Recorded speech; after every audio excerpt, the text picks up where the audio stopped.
નમસ્કાર ગુજરાત, સ્વાગત છે તમારું ખેડૂત પોકેટ 27માં। મિત્રો, સમાચાર જાણતા પહેલા આ ચેનલમાં તમે નવા છો તો ચેનલને સબસ્ક્રાઇબ કરી લો અને લાઇકનું બટન દબાવી દો। તો ચાલો મિત્રો જાણીએ આજના તાજા સમાચાર। ખિસ્સામાં આધાર કાર્ડ રાખવાની માથાકૂટ ખતમ। UIDAIની સુપર એપમાં મળશે આ 5 મોટી સુવિધાઓ। 28 જાન્યુઆરીથી થશે શરૂઆત। અમદાવાદ કેડીલા બ્રિજ પર ટ્રિપલ અકસ્માત। કારમાં લોખંડના સળિયા ઘૂસી જતા સર્જાયા ભયાનક દ્રશ્યો। રાજકોટમાં આગનું તાંડવ। 15 ઝૂંપડા અને 10 ફ્રૂટની લારીઓ બળીને ખાખ। 25 પરિવારોની છત છીનવાઈ। જામનગરમાં યુવાન ઉપર જનૂનથી ઘા વેળાએ છરી ભાંગી ગઈ। હત્યારાઓની કબૂલાત। ચીનમાં શી જિનપિંગને મારવાનો પ્રયાસ। હોટલ છોડીને ભાગ્યા અને લોહિયાળ અથડામણમાં 9 જવાનોના મોત। ઈરાનમાં લોહીની હોળી। માત્ર 48 કલાકમાં 36,000 દેખાવકારોનો નરસંહાર। ઉત્તર ભારતમાં કડકડતી ઠંડી। મનાલીમાં ભારે બરફવર્ષા બાદ 5 કિલોમીટર ટ્રાફિક જામ। પ્રવાસીઓ ફસાયા। પુત્ર જયરાજની ધરપકડ બાદ માયાભાઈ આહિરનું નિવેદન। કહ્યું, મને મૌન રહેતા પણ આવડે છે।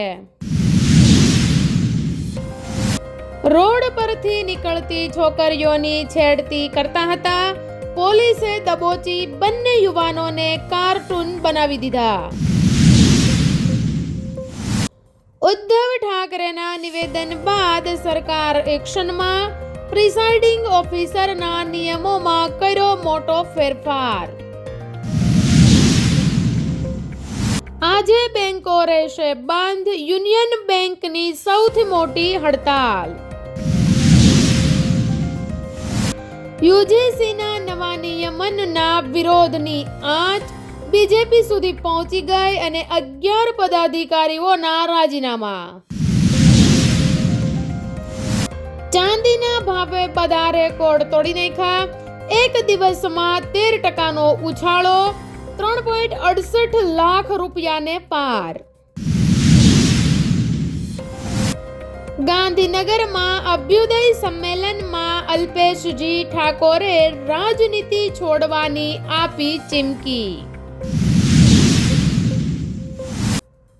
ધારીમાં લગ્ન પ્રસંગ દરમિયાન રોટલી પીરસવા બાબતે 2 જૂથ સામસામે। ટોળા પર કાર ચડાવી દેવાનો પ્રયાસ।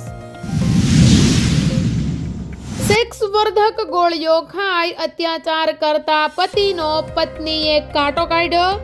દફન વિધિ સમયે ભાંડો ફૂટ્યો। તાપીના વહેતા પ્રવાહમાં યુવકે કર્યો આપઘાત। ફાયર વિભાગ દ્વારા સ્પેશિયલ બોટથી શરૂ કરાઈ શોધખોળ। ઉત્તર ભારતમાં હિમવર્ષાથી ભારે ઠંડી પડી છે। ફરી વરસાદની આગાહી છે અને આગામી 2 દિવસ ભારે ઠંડીની આગાહી। કોંગ્રેસના 2 ધારાસભ્યો વચ્ચે વિવાદ। જિગ્નેશ મેવાણીના નિવેદનને કિરીટ પટેલે બફાટ ગણાવ્યો। અમિત ચાવડાએ કહ્યું, વાતચીત કરી ઉકેલ લાવીશું। જયરાજ આહિર જેલ ભેગા થતા જ નવનીત બાલદિયા પહોંચ્યા ભાવનગર। રાજ્યની નગરપાલિકાઓ માટે મહત્વનો નિર્ણય। 11 પ્રકારની વિવિધ સુવિધાઓ માટે વિનામૂલ્યે જમીન ફાળવાશે। રાત્રે સુહાગરાત મનાવી સવારે બાળકીને જન્મ આપ્યો। પિતાએ આખા ગામમાં મીઠાઈ વહેંચી। પરેશ ગૌસ્વામીની આગાહી। ગુજરાત પરથી માવઠાનો ખતરો ટળ્યો। 26 જાન્યુઆરીથી એટલે કે ગઈકાલથી કાતિલ ઠંડીનો છેલ્લો દિવસ હતો. યાત્રાધામ અંબાજીમાં સુવિધાઓનો વધારો. 5 માળનું ભવ્ય ઉમિયાધામ નિર્માણ પામ્યું. તમામ જ્ઞાતિના યુવકોને મળશે એસી રૂમ અને ભોજનાલયની સુવિધા. કમલમ ખાતે પ્રજાસત્તાક પર્વની ઉજવણી. ગુજરાત ભાજપ પ્રદેશ અધ્યક્ષના હસ્તે ધ્વજવંદન.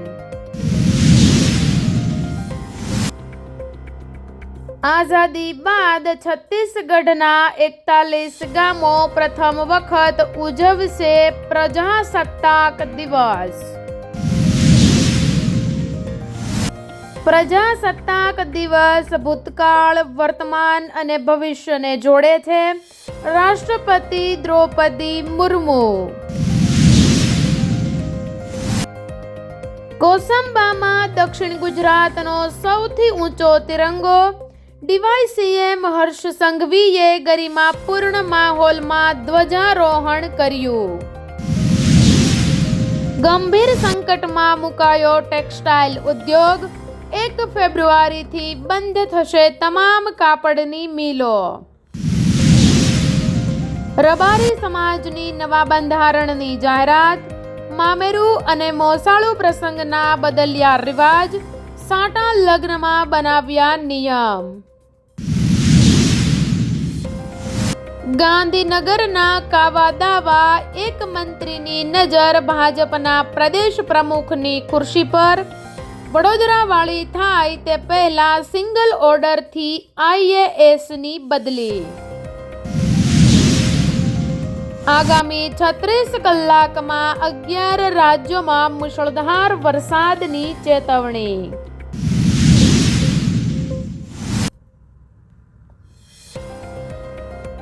છોડીને ભાગ્યો તો સગીરાને હોટલ માલિકે હવાસનો શિકાર બનાવી પછી વેચી દીધી.